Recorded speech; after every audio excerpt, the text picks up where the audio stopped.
Correct అయినా correct అయినా ఒక్క 10 నిమిషాలు 5 నిమిషాలు 10 నిమిషాలు నా నేను కానీ వాటిని చదువుతుంటే నేను ఉన్నాను.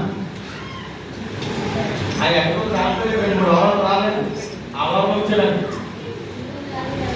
నేను వాక్యం చెప్తున్నాడు, టైం అయిపోతే నేను కంగారు పడుతున్నాను.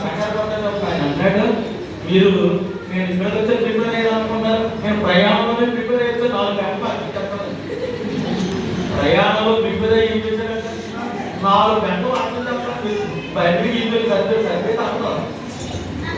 అలాగే ఒకసారి దేవుడు మనం ఏం చేస్తాడు, ఆయన ప్రయాణంలో విమానంలో వస్తూ ఉంటే సరిపడి వచ్చాడు.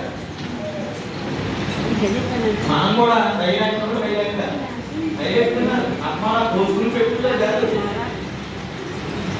కాళ్ళు ఎక్కుంటే కూడా చూడలేదు, రోగిలో కాదు.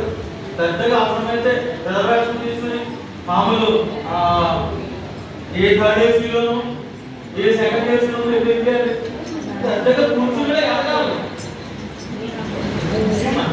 హైదరాబాద్ లో ఉన్నారు, పెద్దగా విశాఖపట్నం ఫ్లైట్ ఎక్కితే హైదరాబాద్ లో చూసుకోవాలి. అక్కడ ఫ్లైట్ ఎక్కితే నేను దేవుడు ఏమడుగుతాను, అన్ని గంటలు 12 గంటలు ఉండాలి హైదరాబాద్.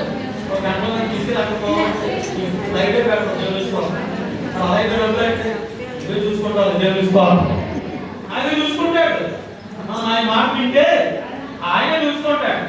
ఎప్పుడు ఫ్లైట్ ఎక్కలేదు, ఫ్లైట్ ఎక్కాలను దీని పాస్పోర్ట్ ఎక్కలేదు. నాకు ఇంట్లో బయటకు వెళ్ళాలంటే పాస్పోర్ట్ లేకుండానే వెళ్ళిపోయింది. అవును, మరి హైదరాబాద్ తీసుకెళ్ళాను. అది కూడా దేవుడు గారు ఫ్లైట్ ఎక్కించడానికి అర్థమవుతున్నాను. ఏరియాని బట్టి కృపను బట్టి పిల్లలు పైకి ఎదగాలి.